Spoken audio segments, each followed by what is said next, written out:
জয় মা দুর্গা, জয় মা দুর্গা, জয় মা দুর্গা।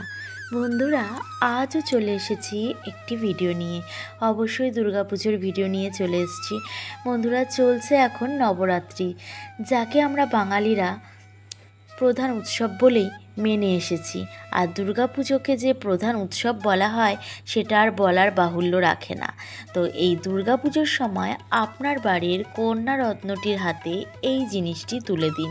যদি আপনার বাড়িতে কোনো কন্যা রত্ন না থাকে, তাহলে আপনার যে কোনো আত্মীয় স্বজন হোক আর পাড়া প্রতিবেশী যে কোনো বাচ্চার হাতেই আপনি এই জিনিসটি তুলে দিতে পারেন। এতে করে স্বয়ং মা মহামায়ার কৃপা আপনার ওপর এসে পড়বে।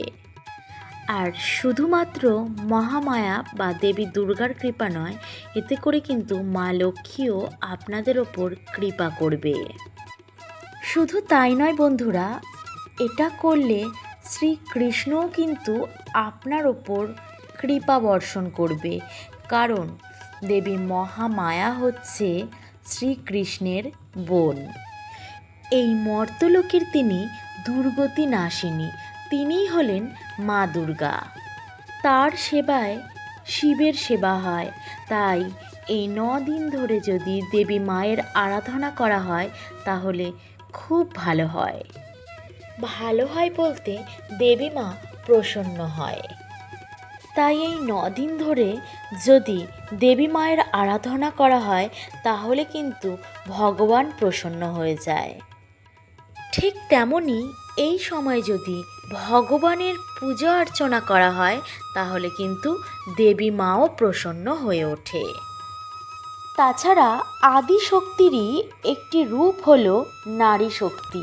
তাই এই সময় আমাদের বাড়ির কন্যার হাতে বা মায়ের হাতে আমরা যদি এই সামান্য জিনিসটুকু তুলে দিই, তাহলে আমাদের কিংবা আপনাদের পরিবারে সুখ শান্তি আসতে বাধ্য।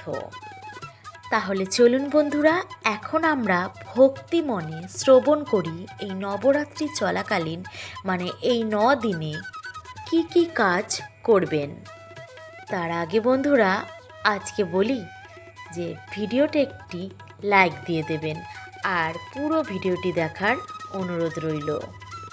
নাম্বার 1 হচ্ছে, এই নবরাত্রির প্রত্যেক দিন যদি পারেন আপনারা ব্রহ্মচর্য গ্রহণ করবেন, মানে মেনে চলবেন। ভুলেও কিন্তু এই সময় আপনারা অবৈধ সম্পর্ক স্থাপন করবেন না, কারণ এই সমস্ত কার্যে মা দুর্গা কিন্তু অপ্রসন্ন হবেন আপনার ওপর। তাহলে বুঝতেই পারছেন যে ঠিকঠাকভাবে আপনার জীবনটি চালাতে হবে। নাম্বার 2 হলো বন্ধুরা, এই সময় মানে নবরাত্রি চলাকালীন অবস্থায় আপনারা খুব তাড়াতাড়ি ঘুম থেকে উঠুন।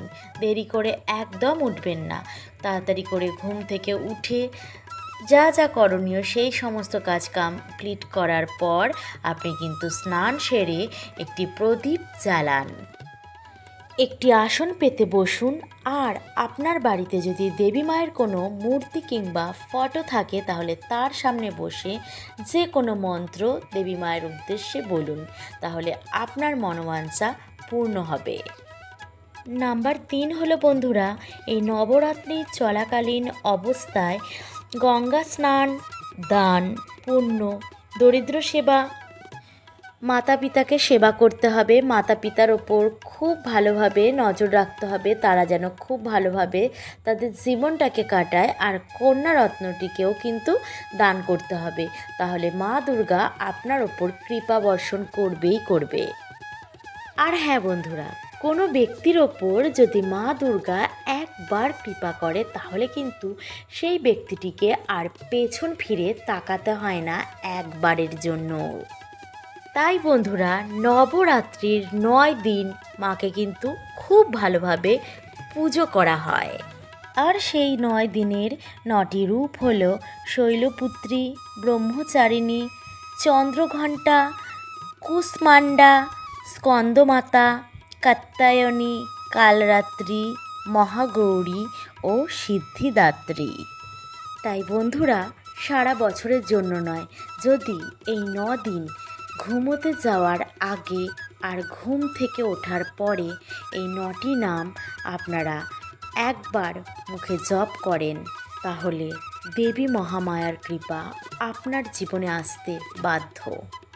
তাই এই কদিন যদি আপনার বাড়িতে বন্ধুরা মা দুর্গার কোনো ফটো থাকে, তাহলে তার সামনে বসে একটুখানি নাম জপ করার চেষ্টা করুন। মা দুর্গার ছবির সামনে পুজো করার পর আপনার বাড়িতে যে কন্যা রত্নটি আছে তাকে একটা বস্ত্র দান করুন। তারপরে বস্ত্রটির ওপরে একটি পাত্রে কিছুটা আতপ চাল আর আপনার সামর্থ্য অনুযায়ী একটু দক্ষিণা দেবেন। তাহলে মা দুর্গা অবশ্যই আপনার প্রতি সদয় হবেন। আর জেনে রাখবেন বন্ধুরা, এই সময় এই দানটিকে মহাদান বলা হয়েছে। আর হ্যাঁ বন্ধুরা, অবহেলার ছলে এই দান কিন্তু করবেন না। আপনাদের মনে যেন তখন ভক্তি থাকে, আর সেই দানটা যেন আপনারা মনে করেন যে মা দুর্গাকেই দান করেছেন। মানা হয় যে এই সময় কন্যা ভোজনে আপনার পূর্বজন্মের পাপ লঙ্ঘন হয়। বন্ধুরা, প্রথমা থেকে দশমী পর্যন্ত মায়ের 9 রূপের পুজো করা হয়। আমাদের সমাজে এখনও কিছু মানুষ আছে যে মেয়েদেরকে অন্য নজরে দেখে, মানে মেয়ে মানেই বাড়ির বোঝা। এই সমস্ত জিনিসগুলো ভাবার কিন্তু কোনো প্রয়োজন নেই, কারণ মেয়ে কিন্তু কন্যা সন্তান সব ঘরে জন্মগ্রহণ করে না, এটা মাথায় রাখতে হবে। কন্যা সন্তান মানেই কিন্তু মহামায়ার আরও একটা রূপ। তাই বলছি, তাদেরকে যত্ন করে রাখুন, আদর করে রাখুন। আচ্ছা বন্ধুরা, আজকের ভিডিওটি কেমন লাগলো অবশ্যই কিন্তু কমেন্ট করে জানাতে ভুল করবেন না।